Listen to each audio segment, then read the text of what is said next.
When I was a couple weeks short of my 70th birthday, I started thinking about my mother's mother, who lived to be 100, and her mother, who lived to be 102, and my father, who lived to be 90. I began to think that maybe our generation could be the first to routinely live to be 100. When I talked about this at family dinner one night, my granddaughter, who was 5, said, "What are you going to do for the next 30 years, Grandpa?" Hello, I'm Dr. Janet Price. And I'm Gregg Kaloust. And we are Oldish. And this is our podcast, Oldish. If you're oldish or know someone who is, please join us every week for conversations amongst ourselves And our special guests about what it means to be oldish in the 21st century. If you ever wonder whether you're getting old, you're oldish. What are you going to do for the next 30 minutes? Hi, I'm Gregg, and I'm oldish. Hi, I'm Janet, and I'm oldish. Welcome to this episode of our podcast, Oldish, Conversations on Aging in the 21st Century. Hi, Gregg. Hi, Janet. How are you? I'm doing pretty good. I'm excited about talking today about one of our favorite subjects, which is being oldish. And I happened to come across a booklet that was sent out to me as a psychologist from my alma mater, William James College, and it's called Perspectives on Aging, Psychology Across the Lifespan. So I'm starting to read through it, and it is so supportive. The research, it's all research-based, what's in the booklet, and so supportive of what we're trying to do through our podcast, which is highlight more healthy, positive ways to think about and move through the experience of aging. Well, that sounds interesting. It's very interesting. And there's so much in this booklet to talk about. I'm sure I'll be bringing it up at various points. One of the things I noticed as I was looking at it and reading through it is they used a phrase, the paradox of aging, which is interesting because a recent recording of ours was about the paradox of perspective. And here's the paradox of aging. And it basically is saying that while our physical and cognitive function often declines as we get older, research is showing that many of us, oldish people, are reporting an increase in life satisfaction, happiness, and emotional well-being. So it's intriguing because it challenges the common assumptions that aging slowly leads to negative outcomes. I always thought that aging inevitably led to depression, because how could you not be depressed? That's how I felt when I was much younger.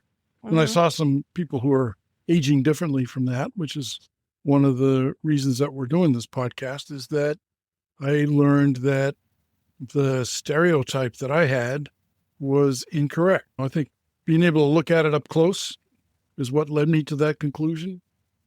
Looking it up close because you had aging parents. And now I have an aging me. And so, I mean, really close. I looked her right in the eye. Yes.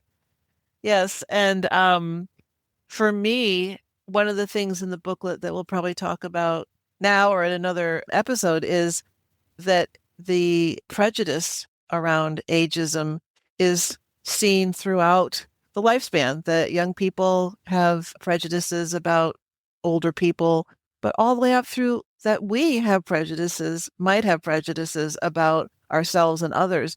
And I'm finding, like the paradox of aging, I think I've been stuck in worrying that as we get older, we might get depressed, we might be more contrary, we might be more difficult to be around, that is kind of doom and gloom. And so it's very interesting for me to notice some of my resistance a little bit as I'm reading through this, like, really? And then I think, well, there's research that's being done. This booklet is about sharing that research. So it's not somebody's thoughts or wishes about what aging might look like. It's saying this is the best we know right now. Yeah, people are actually looking into it in a scientific kind of a way. One of the things that I found interesting in that pamphlet was there's apparently a U-shaped happiness curve, and that people were a little bit surprised, I think, to discover it, and that there were one of the happiest times of people's lives is when they're oldish. Mm-hmm. And now that I'm oldish, I can think of lots of good reasons for that. They point out that the low point for many people happens in middle age. And looking back on my own middle age, I can say, yeah, I started to understand more fully all the mistakes I've been making all this time. And I figured, well, that's it. I'm just going to continue to try to fight my way out of these mistakes, but there's no upside because then I'll be old. Mm-hmm. And so what's the point, which I think is the primary question that people who are depressed ask when they wake up in the morning and throughout Yes. the rest of the day is, what's the point anyway? And in the world of psychology, we learn about different stages of development, that middle age is a time to recognize what is over for us, what we're heading into, what we need to either accept, celebrate, grieve, that some of those goals are either accomplished and done or are not going to be able to be accomplished. I always, for some reason, think of the example of having, which wasn't on my bucket list, but, being able to jump on a motorcycle and ride across the country, and how there's things like that that can become impossible as we get older. Yeah. Even though you never know, because we just reviewed that book about the woman who rode her horse from Maine to California in her 60s. So, but it is that piece, I think, in middle age where we're, like you were saying, we're starting to think, wait a minute, am I ever going to be able to do that? And am I ever going to be able to write that and make this thing better? And all of that.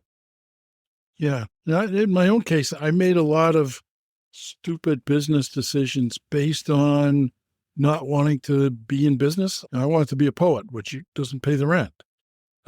So I figured that if I went into business, I could make enough money so that I could retire young. And then by the time I got in my 40s, I realized that the retiring young ship had sailed pretty much. And I wasn't seeing anything anywhere that said, oh, the best time to start being a poet is in your 50s. You never see that one. I'm sorry that that's how I felt, though, because who says? Looking back on it now, it's like, well, who says? Why can't you become a poet in your 50s or 60s or whatever and finally get around to doing what you want to do? And then I think emerging out of that miasma, as you get older, it's possible to say, well, who says? Why can't I do that? I can do that. I can write if I want to. I can start a podcast if I want to. I can make new friends if I want to. Even though so much in our culture says, no, you can't. You got nothing to look forward to. A rocking chair or a wheelchair in a nursing home is the best you're going to get. And it's like, I don't think so. So that term, the paradox of aging, includes a perspective shift, which I think is what you're talking about. Yeah. And for me, I've just started playing my clarinet again, and I've gotten my piano out to start playing that again. And I find that in my 70s, there's all sorts of emotions. I start playing my clarinet, and it brings back a flood of memories of when I thought I might be a professional musician in my late teens, early 20s, and feeling some loss, acceptance, and then feeling some joy that I still can play the clarinet and I can play it for enjoyment. And so it's a fascinating time of life, I think. Yeah, without the unnecessary overlay of, in order to play the clarinet, I would have to do it for a living. And there's very few people playing a clarinet for a living. It seems like a lot. Every time you turn on TV, there's a band. I watch late night television shows and they all have a band. I don't think any of them have clarinets in them, but they could. So there are not a lot of professional clarinet players. When I was young, I wanted to be a professional basketball player because I loved to play basketball and I was pretty good at it. Not as good as I thought I was, but I was pretty good at it. But the reality is there's a vanishingly small percentage of people who do anything do it professionally. And the NBA has got, 300 players in it. And that's out of how many millions of people play basketball? So now I'm too old. And maybe that when you think of the U shape, so when you were young and you're up at the top of the U of possibility and your perception of yourself as a basketball player, and then that kind of went down if you think of the U, and then middle age, like, okay, that's never going to happen. I can close the book on that possibility of being in the NBA at 54. But then going back up the U on the other side, the U shape, as we age of, okay, but I can enjoy watching basketball. I can enjoy playing basketball with my grandchildren. I can enjoy other things. So again, about the paradox of perspective. There's lots of perspective involved, and I can recover my athleticism, and I have to a certain extent, by doing something that doesn't require me being able to jump 3 feet off the ground. And it turns out that there are way few people, old people playing professional pickleball. There's 5, and they used to be professional tennis players. And they're coming back for the buck. But who I play with, and we all play for fun, and who I play with is other old people who also can't jump 3 feet off the ground.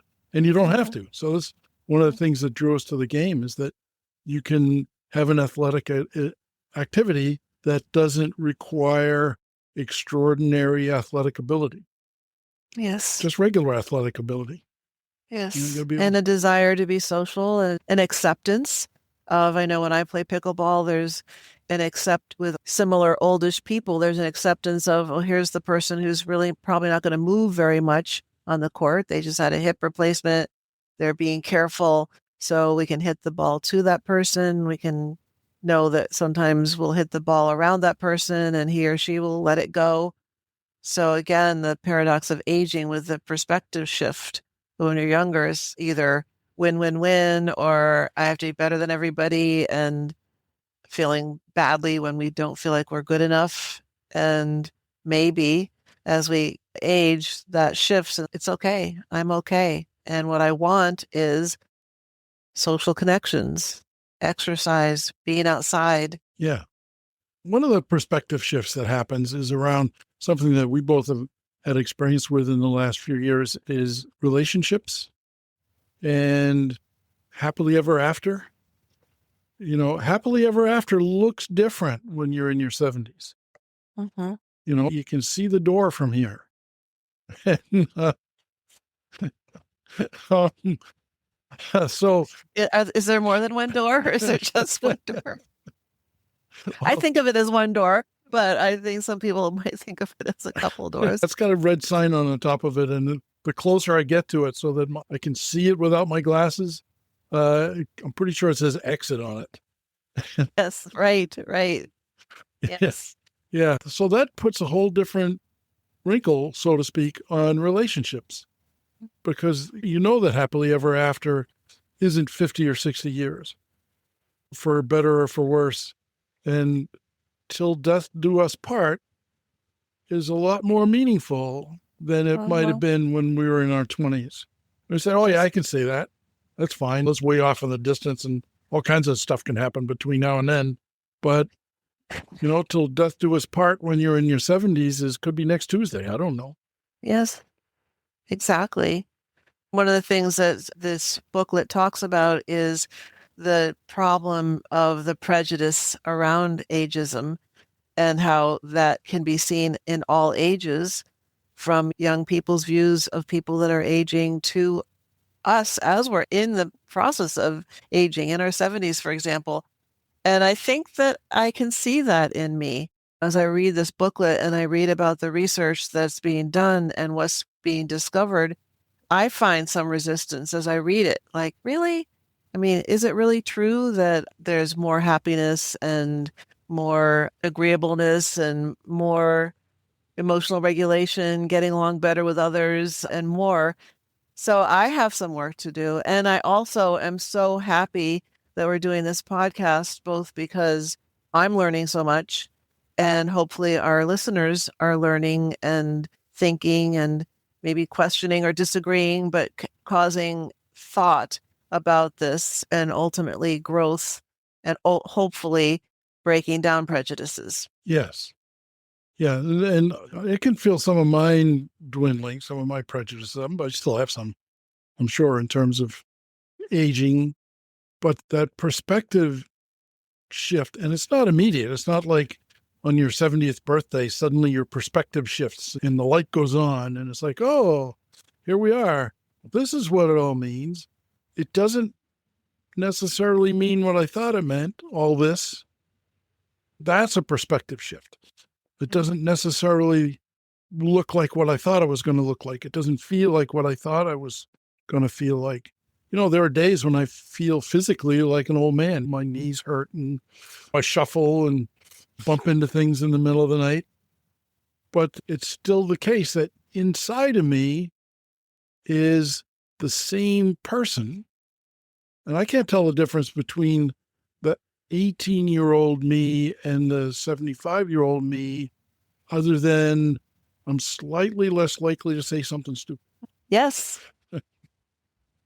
Yes, that is true. And the acceptance of when any of us says something stupid, that it's okay. It's not the end of the world. Doesn't mean we're a horrible person. It's just what came out. Yeah. I like what the booklet talks about as far as generativity, that we have a desire to contribute to the next generation.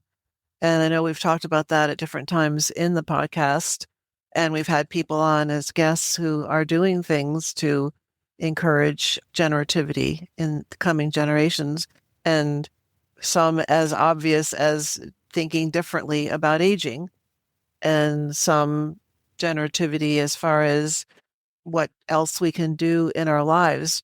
Just because we hit the 60-year point or 65 or 70 and on up, it doesn't mean anything other than, who am I at this point? Who do I want to be? What can I do? What's possible?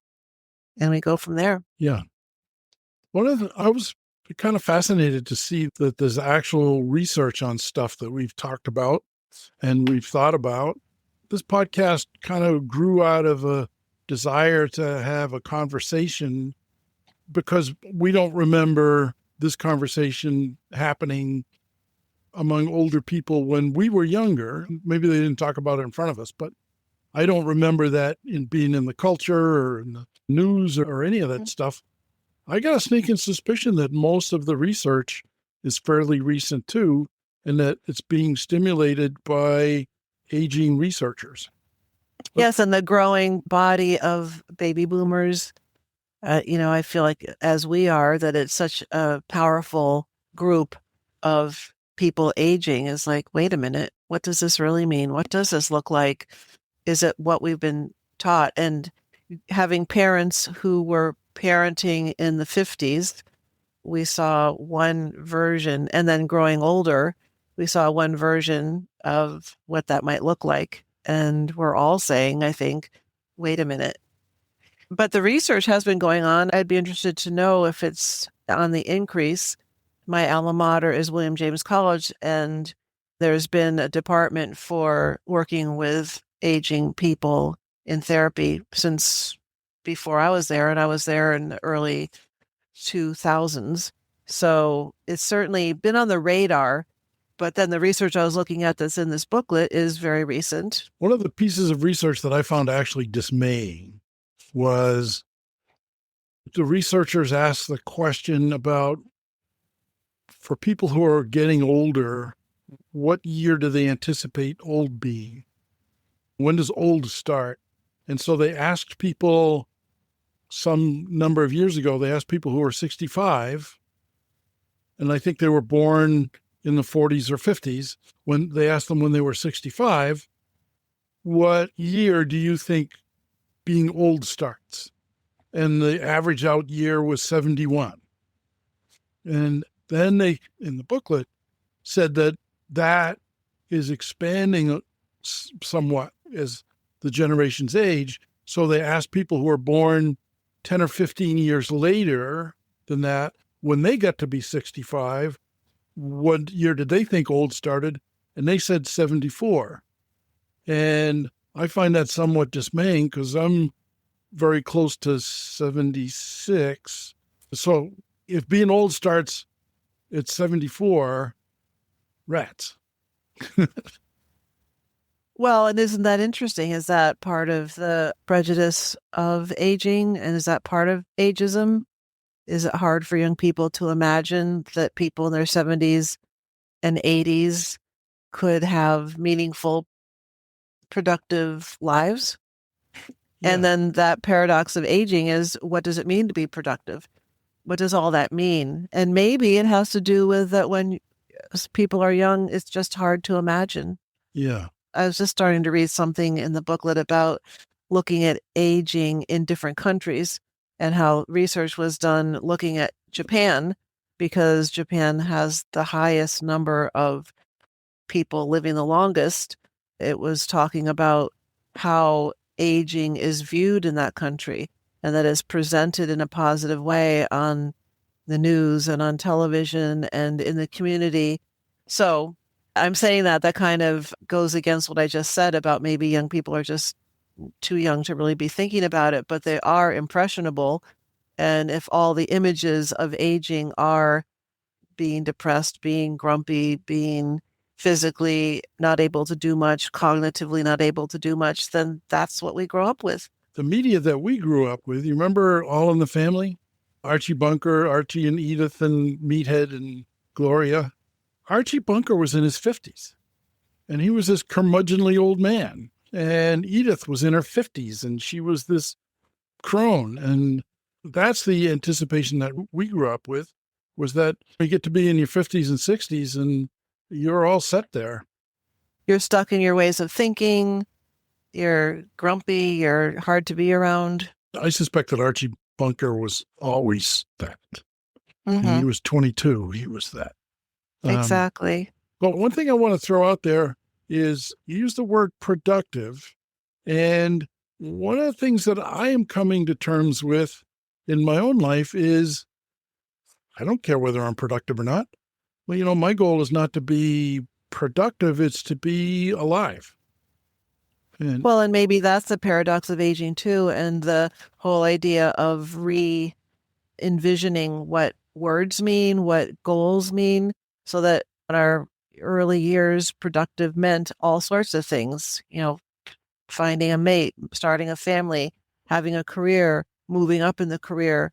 And then in the 50s, middle age, it's starting to come to terms with that arc might be on the downhill side, starting to be. So maybe in our oldishness, and when I said the word productive just now, I immediately felt like, but I'm thinking, what if productive can mean that I'm friendly to the mail carrier when they drop off the mail? I'm able to go out for a walk and appreciate nature and being in the present moment and supporting my neighbor down the street by stopping by and saying hi, or that productive can be something different. well, yeah, we can produce smiles. Yes. We can produce kindness. We Yeah. can encourage happiness. We can encourage moments of joy. I like that. So, speaking of moments of joy, before we go away, I want to send out some thanks to people who have decided to go ahead and financially support our podcast. We have a link on our website that you can click on, and it will take you to a page where you can support our podcast in whatever way you feel is financially comfortable. And people have been doing that, and we are very grateful for that. You can donate on a one-time basis or monthly or annually or however you want to do it on our podcast page. And we also have a Substack page, and you can subscribe. And while you're over there subscribing to all of the newsmongers on Substack and the poets and the photographers and whatever over on Substack, you can include us in that list. But whether you do or not, we're happy to have you listening to us. We're not going to, there's no charge. We're not going to say, you can't listen if you don't pay. I wonder, like with the Substack, for example, does someone find our podcast just by typing it in the Substack? Yes. Okay. Yep. And you can subscribe on Substack. You can become a paid subscriber on Substack. I just figured out how to come up with a relatively clean transcript. So I've started putting those on our website, but also on the Substack. You can read the transcript of our podcast. Took me a while to get to a place where I could have a clean transcript without spending hours editing it. And Substack has a very good comment engine. So if you want to comment and participate in a conversation with us, you can do it on Substack. You don't have to subscribe to comment on our podcast. You do have to agree to be relatively civil. You don't have to agree with us, but we don't want anybody coming on there and being trolls. So join us over there. It's oldishpodcast.substack.com, or you can just look up Oldish or Oldish Podcast on Substack and you'll find us. Our website is www.oldish.me. And so you can find us there and join us. We definitely would like to hear more from people. Yes. But I just wanted to make sure that people who have taken the time and the interest to contribute financially to offsetting the costs of doing this podcast, which is, the cost isn't exorbitant, but it's not free either. We really appreciate them. And we know that they do that because they appreciate us. So thank you.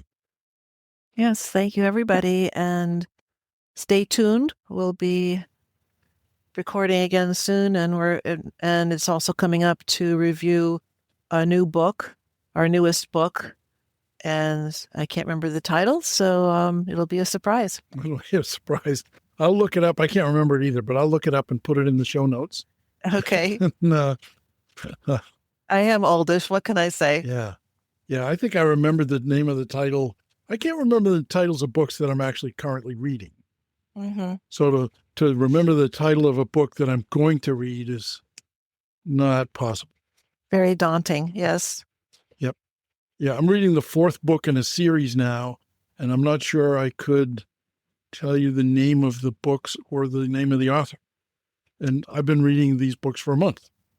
Mm-hmm. Welcome to Oldishness. Welcome to Oldish. Yeah. And I want to make sure to give a shout out to Dr. Janet Price, who is my co-host on the podcast. And it's always a pleasure to talk with you, Janet. And I always learn something. Mm-hmm. And that's a big part of Oldishness for me, is I'm continuing to learn. And one of the main places I learn stuff is sitting down and talking with you. Thank you, Greg. And I feel the same. It's quite lovely to be doing this together, and we're almost at our 4-year anniversary. Yep, coming up. So we're learning a lot. We're learning from a each lot. other, from our guests, from the books we've been reading. Yes. It is a joy. It is. So thank you, Janet. Thank you, everybody. Thank you, Greg. Bye-bye. Bye. That's it for now. Thanks for listening. We learned a lot about recent research on aging. We hope you found it as interesting as we did. For our next Oldish book club coming up soon, we're reading When the Cranes Fly South by Lisa Redson, in case you want to read along. You can find a copy in our bookstore at www.bookshop.org/shop/oldish. We have some new guests and some old friends coming up. Check our Substack and website for details. Don't forget to love everyone. You can leave comments or requests for topics or guests on this or other episodes at www.oldish.me. There's a link there, too, if you've wondered how you can help support our podcast. If you like what you heard today, please tell a friend and rate and review our podcast on Apple Podcasts or wherever you listen to podcasts.